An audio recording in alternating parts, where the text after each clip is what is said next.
What's going on, guys? Bengal again here, coming back at you with another video. And today, let me get this out of the way first. I've had a goatee in the last couple of videos and for a lot of streams, and most people were in favor of the chin, but just shaving the mustache because it looks awful. So I've decided to go with the exact opposite, and I am rocking a mustache, and it looks terrible. I'm aware this is not a good look, but I also don't care. So we're going to do it for the memes. And we're also doing a mock draft today. Hit that subscribe button if you're new. Also, I would like to take a moment. This is not sponsored, but one of the sponsors of many videos in the past, and hopefully more in the future, is Manscaped. And they have been a tremendous sponsor for me, and they've actually partnered with American Cancer Society. They sent me a t-shirt here. If you can see it, it says, "We Save Balls." So I think it's a great cause. You can head over to manscaped.com. The link is in the description. Find out more about the partnership with the Testicular Cancer Society, and they're working on a fantastic cause. I've been personally affected with family members with cancer, not necessarily testicular cancer, but I know so many families and people are affected every single year. So it's a great cause. Check out Manscaped. Link is going to be in the description. Again, this is not a sponsored video, but I do think it's a good cause. So check out manscaped.com. Great sponsor in the past, great cause, testicular cancer prevention. It is awesome. But on to the mock draft. I will be coming out with a mock draft with trades soon. This is not that video, so make sure to hit the subscribe button so you don't miss that video when it eventually does come. We are going to be doing 32 picks first round. With the trades, there's definitely going to be a second round as well, maybe even a third, who knows. But the trades one is going to be interesting because we can have some fun with these mock drafts. I do want them to be realistic with what I think would actually happen. So I think it'd be super, super interesting if, say, the Bengals were to trade the #1 overall pick to the Dolphins for number 5, number 18. I believe number 26 is the third Dolphins pick. But that'd be super, super interesting. I just don't see that happening. But we could do, you know, a fun style mock draft like that with kind of like extreme trade edition or something along those lines. But we're not going to do that here. We're going to jump in at #1. I'm going to have the Bengals take Joe Burrow. I think this has been the obvious selection for months now. Joe Burrow had arguably the greatest season, at least passing season, of any quarterback in NCAA history. You could look at some of these air raid statistics of the past, like see how it compares to Derek Carr, who was amazing at Fresno State. Not Derek Carr, excuse me, David Carr. Well, they both went to Fresno State. They both had crazy seasons, but that's beside the point. Joe Burrow still kind of exceeds them, and he did so in the toughest conference to throw the football in as well. Joe Burrow, tremendous, tremendous talent, and the Bengals get him. The only concern I have with Joe Burrow is the fact that he relied so heavily on having incredible receivers at LSU. Like, Jamar Chase is wide receiver 1 for next year's draft already. That much is obvious. Justin Jefferson should be a first rounder this year. They have, you know, Terrace Marshall. They have a ton of really, really good targets. And Joe Burrow threw up a lot of one-on-ones, a lot of 50-50 balls. And they, you know, were converted more than 50% of the time. He's a great quarterback. Pocket mobility is incredible. Senses pressure at an elite level. Has a great mind. Reads defenses. He's amazing, but I could see him struggling with turnovers depending on where he goes. It's probably going to be the Bengals, but they got some good weapons over there as well. So I think Burrow is going to be incredible. Moving on to 2. I've talked about this being a potential trade down spot that no one's talking about. The Redskins are just so weak as a team. I think they would benefit from acquiring a lot of more picks, but Chase Young is the best player in the draft. He falls at #2, and the Redskins jump at the opportunity to take him. At #3, we had the Detroit Lions. Traded away Darius Slay. Pretty obvious cornerback spot. Who is presumed to be the best corner in the draft? That is Jeffrey Okudah out of Ohio State. Now, I've talked to some of my friends in the scouting community, Andre Moonlight Swami being one of them, and this is pretty interesting, is Jeff Okudah not his CB1, which is, hopefully I'm not spoiling too much there. He does the Madden rating, so or one half of the team that does. So it's going to be very interesting to see what some of these ratings are. But Jeff Okudah goes at #3 to the Lions. Now, my favorite team, New York Giants. I get this question probably about 30 or 40 times a day, especially when I stream on Twitch, twitch.tv/Bengal. Link is in the description. We're talking football, talking draft over there pretty often, even though I don't want to be. And I'm especially doing it on Twitter. Twitter.com/BengalDesigns. Again, all links are in the description. Make sure to head over to Manscaped. Follow me on Twitter and Twitch. Streams daily, tweets daily. Everyone's asking me who I want. I think it's going to be Jedrick Wills, honestly. And I really wouldn't hate that. I think Jedrick Wills is a really, really good player. I want Isaiah Simmons. I really do. But this is a mock draft. This has to be what I think is going to happen in the moment. And I think Jedrick Wills is the best day one offensive line starter. So we're going to go ahead and mock him to the Giants. At number 4, Dolphins on clock at number 5. Now, this has kind of been back and forth for most of draft season. Tua versus Justin Herbert. I've had Justin Herbert here earlier on, and then I switched to Tua, and now there's hype of Justin Herbert being the guy again at number 5 for the Dolphins. It's interesting. It really is, because you have Tua, lefty, injury concerns versus kind of a less polished passer with a stronger arm and definitely a little bit more athleticism, and the injury concerns really aren't there. Justin Herbert's a big guy, and he stays healthy, stays on the field, and sometimes the best ability is availability. Now, it isn't. The best ability is ability, but being available is extremely important. Tua versus Herbert, it's in the thumbnail, it's in the title. What is the play here for the Dolphins? I still think I'm going to give him Tua Tagovailoa. He's in a position where he doesn't necessarily have to start right away. They have Ryan Fitzpatrick, who could definitely compete for that starting job, and Tua could wait and come in when he's 100% ready to go. He could be the starting quarterback in week 1. Maybe see him in the preseason. I think you'd have to for a rookie QB like that. He should be healthy. I know he's 100% healthy, they say right now, but I mean, you never really know after coming back from some big injuries like he has, especially with that hip. But Tua is going to be my pick here to the Dolphins at number 5. Now, the Chargers at number 6. This is an interesting one as well, because they have Tyrod Taylor. They brought in Brian Bulaga in free agency. They brought in, I believe, Linval Joseph, they signed. It's an interesting situation. I think they need a quarterback for the future. I think taking Justin Herbert is probably the smart move here for the Chargers, and I think that's going to be tough to pass up on, so we're going to give him Justin Herbert. At number 7, Panthers don't need a quarterback anymore. They signed Teddy Bridgewater to a multi-year deal. I think he's going to be a decent plus starter for them. So they're really just in the market to take best player available, and that's either going to be Isaiah Simmons. That's going to be Derek Brown. Could even be Javon Kinlaw. I'm not convinced that Derek Brown is DT1. It really depends what type of player you want. Derek Brown's a really, really disruptive player. I think Javon Kinlaw certainly has more pass rush upside. So it depends on the scheme and who's playing next to him, what you want. Because Derek Brown's the type of player that's going to take up a lot of blocks.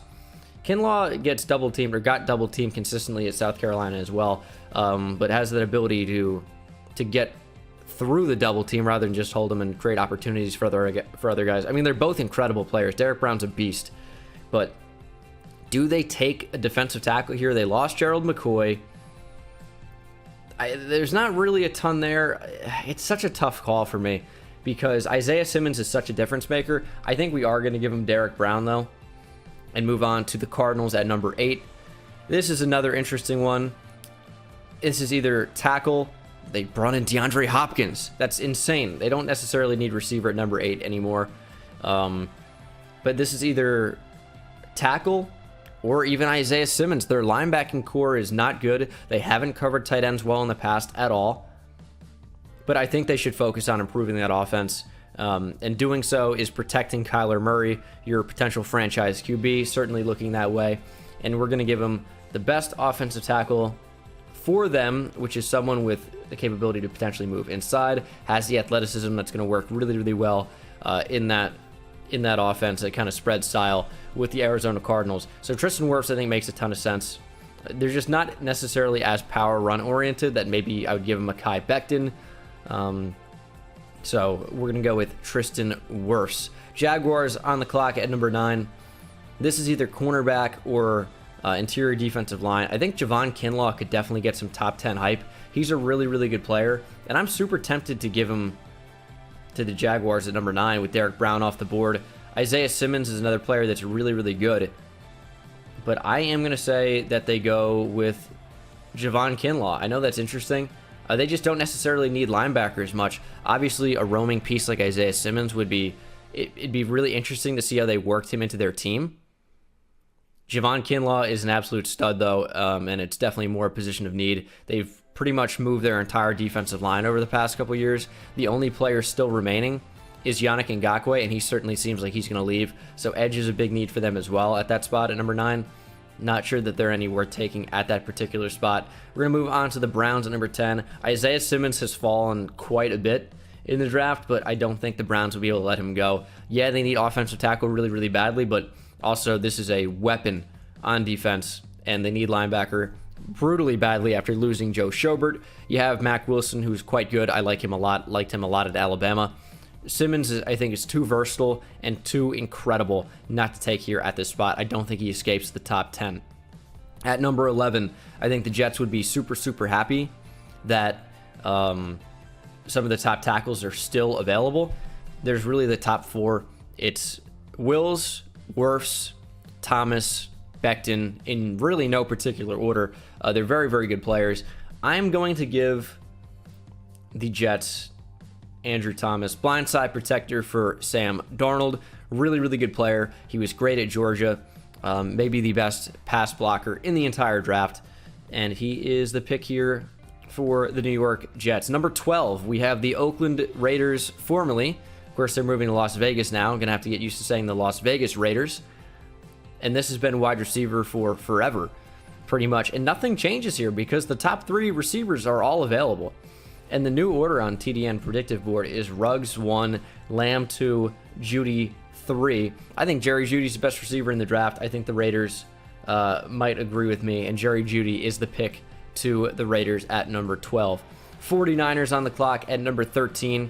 I think a lot of people have had Jeudy here, but again, if I think Judy's the best receiver in the draft, I think other teams or teams in general are going to find that as well. Jeudy is so dynamic. Such a great route runner. Definitely the best route runner in the draft. Has elite athleticism as well. That's not really talked about as much because of Henry Ruggs probably and his unbelievable speed. But Judy's super fast in his own right. 49ers here, I think they're going to go wide receiver. It's either Lamb or Ruggs. And I think it's probably going to be... I think it's going to be Henry Ruggs. He's faster. He's kind of like their Marquise Goodwin replacement. They lost Emmanuel Sanders. Ruggs is a really good player. I think he's going to complement that receiver room really, really well. I know this is an outside shot at taking a quarterback here. I've seen that a little bit. I just don't think that the 49ers move on from Jimmy Garoppolo. Yeah, they're paying him to hand the ball off quite frequently, but maybe with an incredible deep threat receiver, they choose to pass the ball a little bit more frequently. Now that they have the receivers who have that ability, remains to be seen.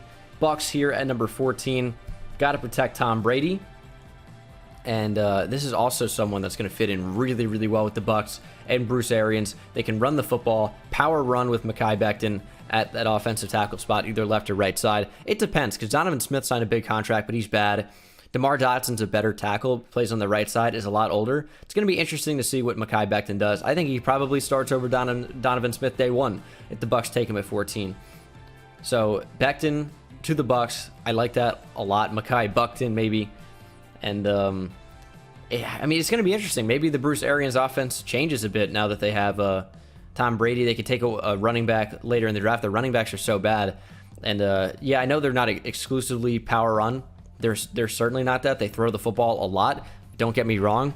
But I'm saying, based on some of the Bruce Arians offenses in the past, I know he's the quarterback whisperer. I totally understand that. I think Mekhi Becton can kind of give you that versatility to run the ball if you want to. I hope that was not misconstrued. At number 15, we have the Denver Broncos. I think wide receiver is such a big need for them. I really do. The fact that CJ Henderson's on the board, I think would be super, super tempting. All the top tackles are off the board. I think the Broncos are in a tough spot. I think they have to go wide receiver. And honestly, I think they'd be overjoyed that CeeDee Lamb has fallen into their lap here at 15. They get one of the top receivers in the draft. Probably the number 2 receiver in the draft, in my opinion. CeeDee Lamb, incredible player. Broncos get him for a really, really good price, in my opinion. Falcons on the board at number 16. They don't have Desmond Trufant anymore. They cut him. He signed with the Lions. They need cornerback really, really badly. They need edge. But CJ Henderson is going to be my pick here to the Falcons at number 16. Cowboys on the clock at number 17. Probably a little bit disappointed that CJ Henderson just went off the board. Probably a little bit disappointed that CeeDee Lamb, that Henry Ruggs, that Jerry Jeudy are all off the board. This, in my opinion, should be an edge rusher, and that is K'Lavon Chaisson if he's available in that range. With the way that the board is shaped up, I think that Chaisson would definitely be the selection there. They lost Robert Quinn, who was pretty productive for them last year. They don't really have edge whatsoever outside of DeMarcus Lawrence. Got to get someone on the other side. I think K'Lavon Chaisson is that guy. Very, very good pickup. They have Gerald McCoy now. They signed him. Chaisson's a great player. Dolphins back on the clock at number 18, their second pick. I like Josh Jones here, honestly. I do. I know Isaiah Wilson's another player that's getting a lot of first-round hype. I think Josh Jones is probably someone that's going to go higher than him in the draft. Is 18 an overdraft? Is that the right spot? Do they take the top safety available? I think they're going to go Josh Jones. Tackle's so important. Now, Jones isn't someone with an electric athletic profile, but he was someone at Houston that was just so sound and rarely beaten. And I think for a young quarterback, if they're going with Rosen or Tua, probably, if that's who they take, or even Herbert if they take him. Josh Jones played left tackle at Houston. Obviously, if they draft Tua Tagovailoa, he wouldn't be their blindside protector if he stays on that left side, but Josh Jones, to me, is the pick here. Isaiah Wilson played right tackle at Georgia. That'd be really, really interesting if the Dolphins were to go tackle at like 26, if Isaiah Wilson was on the board, and they took Tua at 5. I think this one would make a lot of sense to the Dolphins at number 26, but I think they overdraft and they take a tackle just to play it safe. They don't want them to all go off the board. So Josh Jones, maybe a bit of an overdraft there, but he goes to the Dolphins at 18. We have the Raiders back on the clock. Don't necessarily need linebackers much anymore. They signed Nick Kwiatkowski. They signed Corey Littleton. They drafted receiver already. Is this going to be corner? Do we want to give them Christian Fulton? Maybe even Jeff Gladney? What's the move here? I think we're going to give him Christian Fulton. Although Gladney probably fits their scheme a little bit better.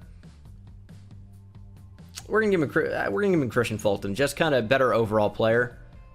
At least it's deemed to be. I still got to watch more corner tape. I've seen Jeff Gladney quite a bit. I loved him at TCU. Has some things to clean up. Fulton's definitely got some things to clean up, but I don't know.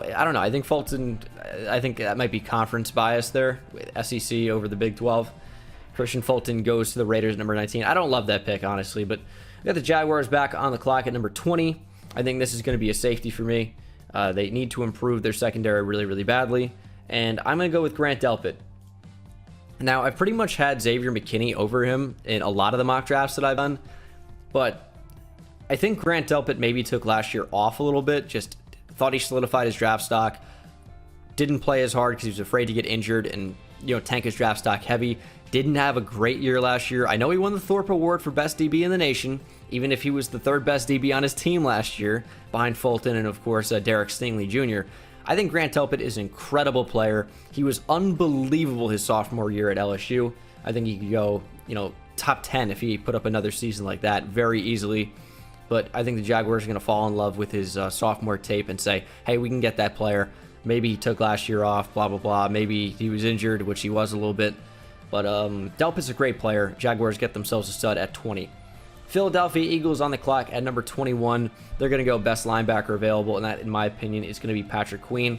He has the athleticism and the zone cover ability to be an impact playmaker for the Eagles. Now, athleticism does not equal zone cover ability, as we see with the Kenneth Murray, but Patrick Queen has both, and he's someone that is still so supremely underrated to me in this class because he does cover at an elite level. He tackles at an elite level. Angles of pursuit are great. He sheds blocks. Patrick Queen does it all. I'm not really sure why he doesn't have the same type of hype that a Devin White had the year prior. And I know it seems like a huge comparison because Devin White went at number 5. I think Patrick Queen is almost, if not just as good as Devin White in a stronger draft class. I know that's maybe a bit of a hot take. That's just my opinion. But when I see Patrick Queen, I see a Devin White that sheds blocks. A Devin White really did not do that at an elite level at LSU. And I see a Deion Jones that has been one of the best linebackers in the league who went in the end of the second round for the Falcons, or third round for the Falcons, something like that a few years ago. Patrick Queen, I think, can be an incredible player. I hate the Eagles. I hate to give him Patrick Queen, but I think it's a great pick for them. Vikings on the clock at number 22. They have so many needs. They traded away Stephon Diggs. I don't think this is a receiver spot. They have a pick at 25. Would they go receiver there? I think they take cornerback. I think they don't want anyone to fall. We're going to go Jeff Gladney, and they're going to say, we'll have our pick of the litter at wide receiver. And then at 23, again, this has kind of worked out super, super well for the Patriots in terms of taking a quarterback if they would want to do that. And I think that they haven't signed anyone. They didn't sign Cam Newton. They didn't sign Jameis Winston as of recording this. I think they'd go Jordan Love. Jordan Love has tremendous amounts of potential. I could see him going a lot higher than this. So the Patriots don't hesitate, and they take Jordan Love and maybe get an unbelievable piece of clay to mold in that Patriots system. And Belichick gets an unbelievable potential player at QB. 24, Saints on the clock. Kenneth Murray, I'm not really going to hesitate with this one. I think this is a pretty easy pick. They don't need interior offensive line really much at all. I know it says that there, but they really don't, because they signed Andrews Pete to a huge deal. I don't think there's any chance that they would take interior offensive line, at least at 24. They don't need safety. They drafted Eric McCoy, who was tremendous last year. I believe they have Larry Warford still starting at right guard. This is going to be linebacker for me, and we're going to give him Kenneth Murray. Vikings back on the clock at 25. I don't think this necessarily has to be a receiver. I think this could definitely be a safety. They franchise tagged Anthony Harris, who was so good last year, and apparently we're trying to trade him. This is really a best player available sort of situation for me, either wide receiver or defense. I don't know that this necessarily has to be